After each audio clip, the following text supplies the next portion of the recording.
The Maypole of Merry Mount by Nathaniel Hawthorne. There is an admirable foundation for a philosophically romance in the curious history of the early settlement of Mount Wollaston, or Merry Mount in the slight sketch here. Attempted the facts recorded on the grave pages of our New England annalists have wrought themselves almost spontaneously into a sort of allegory.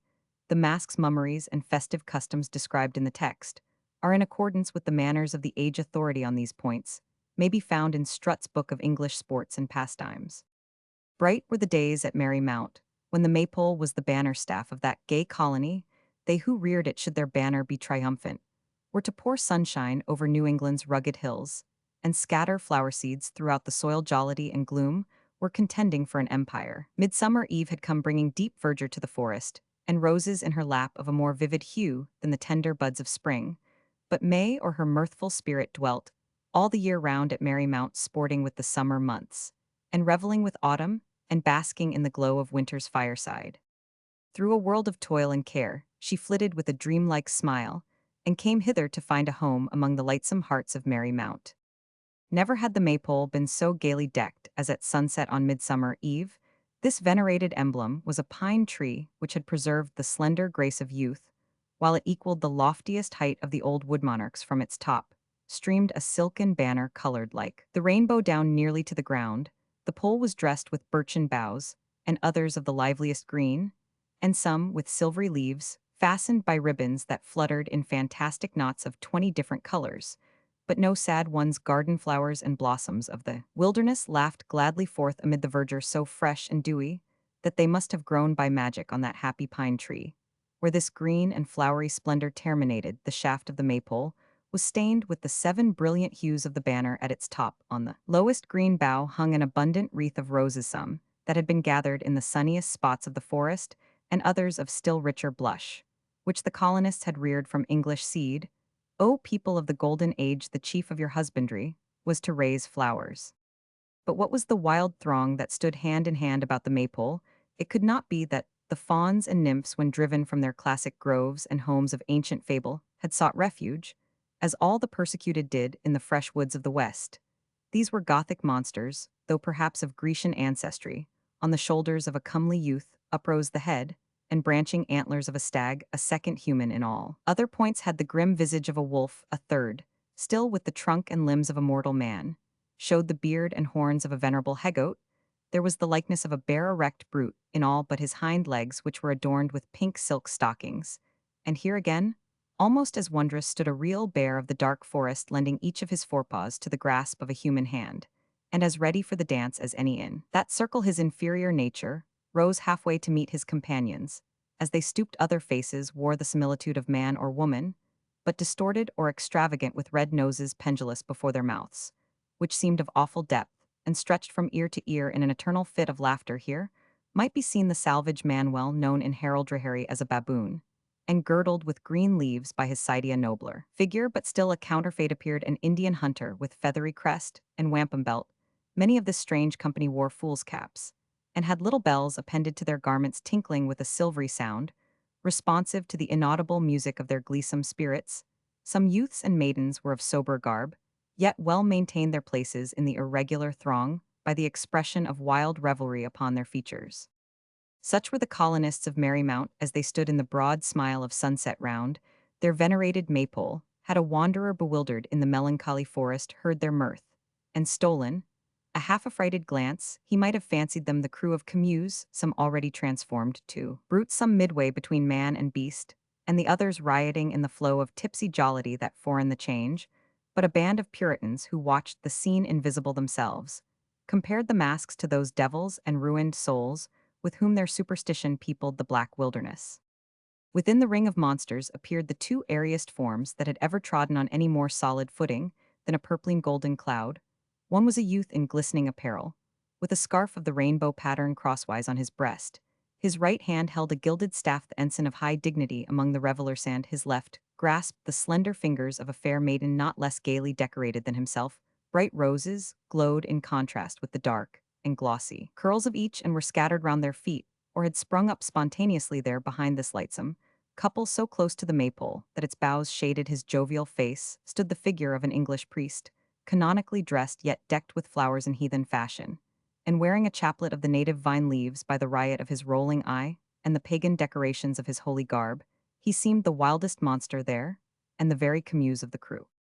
Votaries of the Maypole, cried the flower-decked priest, merrily all day long have the woods echoed to your mirth. But be this your merriest hour, my heart's low here stand the Lord and Lady of the May, whom I a clerk of Oxford and high priest of Mary, Mount am presently to join in holy matrimony up with your nimble spirits, ye Moraistancers green men, and gleamaidens, bears and wolves and horned gentlemen, come a chorus, now rich with the old mirth of merry England, and the wilder glee of this fresh forest. And then a dance to show the youthful pair what life is made of, and how airily they should go through it. All ye that love the Maypole, lend your voices to the nuptial song of the Lord and Lady of the May. This wedlock was more serious than most affairs of Merry Mount, where jest and delusion, trick and fantasy, kept up a continual carnival. The Lord and Lady of the May, though their titles must be laid down at sunset, were really and truly to be partners for the dance of life, beginning the measure that same bright eve. The wreath of roses that hung from the lowest green bough of the maple had been twined for them, and would be thrown over both their heads in symbol of their flowery union. When the priest had spoken, therefore, a riotous uproar burst from the rout of monstrous figures. Begin you the stave, reverend sir, cried they all, and never did the woods ring to such a merry peal, as we of the Maypole shall send up. Immediately a prelude of pipe, cittern, and viol touched with practiced minstrelsy began to play from a neighboring thicket in such a mirthful cadence that the boughs of the Maypole quivered to the sound, but the maylord of the gilded staff, chancing to look into his lady's eyes, was wonderstruck at the almost pensive glance that met his own. Edith, sweet lady of the May, whispered he reproachfully, is yon wreath of roses a garland to hang above our graves that you look so sad? Oh, Edith, this is our golden time, tarnish it, not by any pensive shadow of the mind, for it may be that nothing of futurity will be brighter than the mere remembrance of what is now passing. That was the very thought that saddened me. How came it in your mind, too? Said Edith in a still lower tone than he, for it was high treason to be sad at Merry Mount. Therefore do I sigh amid this festive music. And besides, dear Edgar, I struggle, as with a dream and fancy, that these shapes of our jovial friends are visionary, and their mirth unreal, and that we are no true Lord and Lady of the May. What is the mystery in my heart? Just then, as if a spell had loosened them down, came a little shower of withering rose leaves from the Maypole. Alas, for the young lovers, no sooner had their hearts glowed with real passion than they were sensible of something vague and unsubstantial in their former pleasures, and felt a dreary presentiment of inevitable change. From the moment that they truly loved, they had subjected themselves to earth's doom of care and sorrow and troubled joy, and had no more a home at Merry Mount. That was Edith's mystery. Now leave we the priest to marry them, and the maskers to sport round the Maypole, till the last sunbeam be withdrawn from its summit, and the shadows of the forest mingle gloomily in the dance. Meanwhile, we may discover who these gay people were. 200 years ago, and more, the old world and its inhabitants became mutually weary of each other. Men voyaged by thousands to the west, some to barter glass and such like jewels for the furs of the Indian hunter, some to conquer virgin empires, and one stern band to prey. But none of these motives had much weight with the colonists of Merry Mount. Their leaders were men who had sported so long with life that when thought and wisdom came, even these unwelcome guests were led astray by the crowd of vanities which they should have put to flight. Erring thought and perverted wisdom were made to put on masks and play the fool. The men of whom we speak, after losing the heart's fresh gaiety, imagined a wild philosophy of pleasure, and came hither to act out their latest daydream. They gathered followers from all that giddy tribe whose whole life is like the festal days of sober men. In their train were minstrels not unknown in London streets, wandering players whose theatres had been the halls of noblemen, mummers, rope dancers, and mountebanks, who would long be missed at wakes, church ales, and fairs. In a word, mirth makers of every sort, such as abounded in that age, but now began to be discountenanced by the rapid growth of Puritanism. Light had their footsteps been on land, and as lightly they came across the sea. Many had been maddened by their previous troubles into a gay despair. Others were as madly gay in the flush of youth, like the May Lord and his lady. But whatever might be the quality of their mirth, old and young were gay at Merry Mount.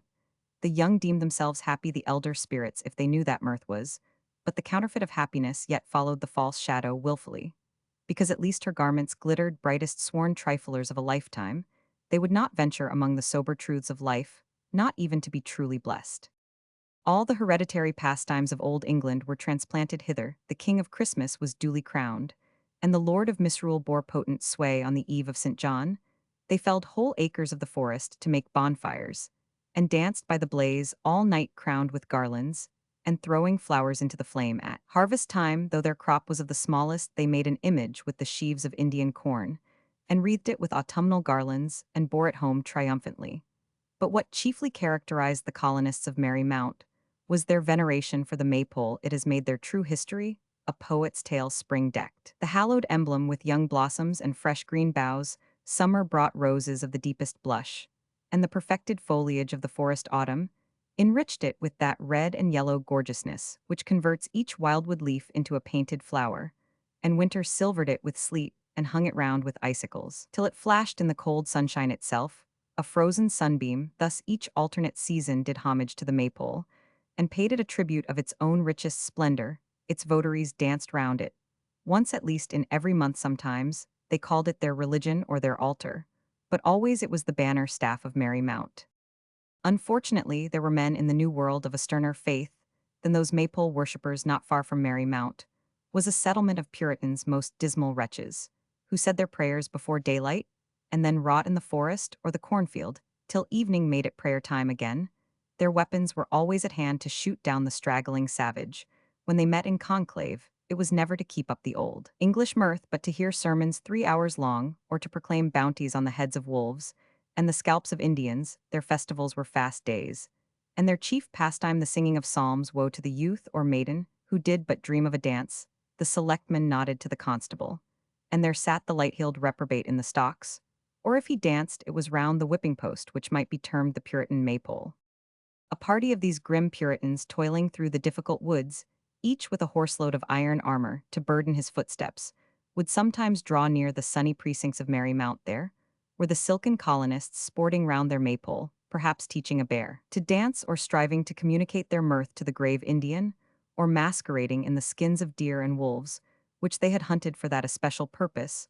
Often the whole colony were playing at blindman's buff magistrates, and all with their eyes bandaged except a single scapegoat whom the blinded sinners pursued by the tinkling of the bells at his garments. Once, it is said, they were seen following a flower-decked corpse with merriment and festive music to his grave. But did the dead man laugh in their quietest times, they sang ballads, and told tales for the edification of their pious visitors, or perplexed them with juggling tricks, or grinned at them through horse collars. And when sport itself grew wearisome, they made game of their own stupidity, and began a yawning match at the very least of these enormities. The men of iron shook their heads and frowned so darkly that the revelers looked up, imagining that a momentary cloud had overcast the sunshine, which was to be perpetual. There, on the other hand, the Puritans affirmed that, when a psalm was pealing from their place of worship, the echo which the forest sent them back seemed often like the chorus of a jolly ketch closing with a roar of laughter. Who but the fiend and his bondslaves, the crew of Merry Mount, had thus disturbed them in due time? A feud arose, stern and bitter on one side, and as serious on the other as anything could be among such light spirits as had sworn allegiance to the maypole. The future complexion of New England was involved in this important quarrel. Should the grisly saints establish their jurisdiction over the gay sinners, then would their spirits darken all the clime, and make it a land of clouded visages, of hard toil of sermon and psalm, forever. But should the banner staff of Merry Mount be fortunate, sunshine would break upon the hills, and flowers would beautify the forest, and late posterity do homage to the maypole. After these authentic passages from history, we return to the nuptials of the Lord and Lady of the May. Alas, we have delayed too long, and must darken our tale too suddenly, as we glance again at the maypole. A solitary sunbeam is fading from the summit and leaves only a faint golden tinge blended with the hues of the rainbow banner. Even that dim light is now withdrawn, relinquishing the whole domain of Merry Mount to the evening gloom, which has rushed so instantaneously from the black surrounding woods. But some of these black shadows have rushed forth in human shape. Yes, with the setting sun, the last day of mirth had passed from Merry Mount. The ring of gay maskers was disordered, and Broken the stag lowered his antlers in dismay. The wolf grew weaker than a lamb. The bells of the Moreistancers tinkled with tremulous affright. The Puritans had played a characteristic part in the maypole mummeries. Their darksome figures were intermixed with the wild shapes of their foes, and made the scene a picture of the moment when waking thoughts start up amid the scattered fantasies of a dream. Leader of the hostile party stood in the center of the circle, while the rout of monsters cowered around him like evil spirits. In the presence of a dread magician, No fantastic foolery could look him in the face so stern was the energy of his aspect that the whole man visage frame and soul seemed wrought of iron gifted with life, and thought yet all of one substance with his headpiece. And breastplate, it was the Puritan of Puritans, it was Endicott himself. Stand off, priest of Baal, said he with a grim frown, and laying no reverent hand upon the surplice. I know thee, Blackstone, too, thou art the man who couldst not abide the rule even of thine own corrupted church, and hast come hither to preach iniquity, and to give example of it in thy life. But now shall it be seen that the Lord hath sanctified this wilderness for his peculiar people. Woe unto them that would defile it, and first for this flower-decked abomination, the altar of thy worship. And with his keen sword Endicott assaulted the hallowed maypole, nor long did it resist his arm, it groaned with a dismal sound. It showered leaves and rosebuds upon the remorseless enthusiast, and finally, with all its green boughs and ribbons and flowers symbolic of departed pleasures, down fell the banner staff of Merry Mount. As it sank, tradition says the evening sky grew darker, and the woods threw forth a more somber shade. There cried Endicott, looking triumphantly on his work. There lies the only maypole in New England. The thought is strong within me that by its fall is shadowed forth the fate of light and idle mirth-makers amongst us. And our posterity, amen, saith John Endicott. Amen, echoed his followers. But the votaries of the maypole gave one groan for their idol at the sound. The Puritan leader glanced at the crew of Camus, each a figure of broad mirth, yet at this moment, strangely expressive of sorrow and dismay. Valiant captain, quoth Peter Palfrey, the ancient of the band, what order shall be taken with the prisoners? I thought not to repent me of cutting down a maypole, replied Endicott. Yet now I could find in my heart to plant it again, and give each of these bestial pagans one other dance round their idol, it would have served rarely for a whipping post. But there are pine trees, Eno, suggested the lieutenant. True, good ancient, said the leader, wherefore bind the heathen crew, and bestow on them a small matter of stripes apiece, as earnest of our future justice. Set some of the rogues in the stocks to rest themselves, so soon as Providence shall bring us to one of our own well-ordered settlements, where such accommodations may be found. Further penalties, such as branding and cropping of ears, shall be thought of hereafter. How many stripes for the priest? Inquired ancient Palfrey. None as yet, answered Endicott, bending his iron frown upon the culprit. It must be for the great and general court to determine whether stripes and long imprisonment and other grievous penalty may atone for his transgressions. Let him look to himself. For such as violate our civil order, it may be permitted us to show mercy. But woe to the wretch that troubleth our religion. And this dancing bear, resumed the officer, must he share the stripes of his fellows? Shoot him through the head, said the energetic Puritan. I suspect witchcraft in the beast. Here be a couple of shining ones, continued Peter Palfrey, pointing his weapon at the Lord and Lady of the May.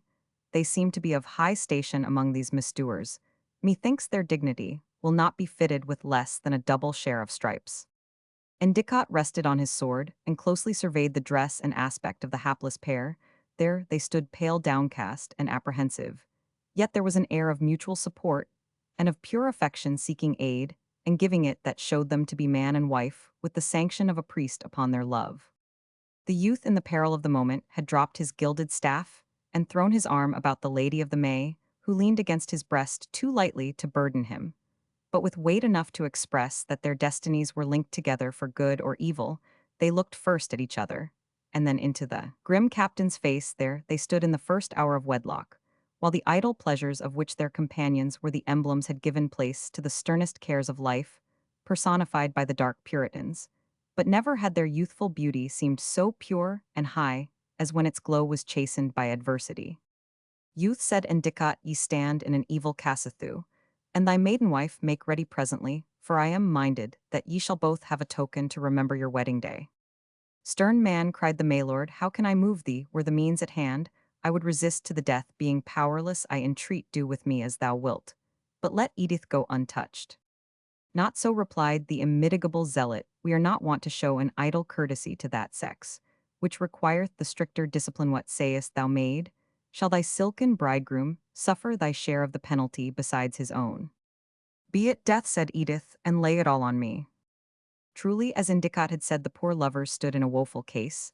Their foes were triumphant, their friends captive, and abased, their home desolate, the benighted wilderness around them, and a rigorous destiny in the shape of the Puritan leader, their only guide.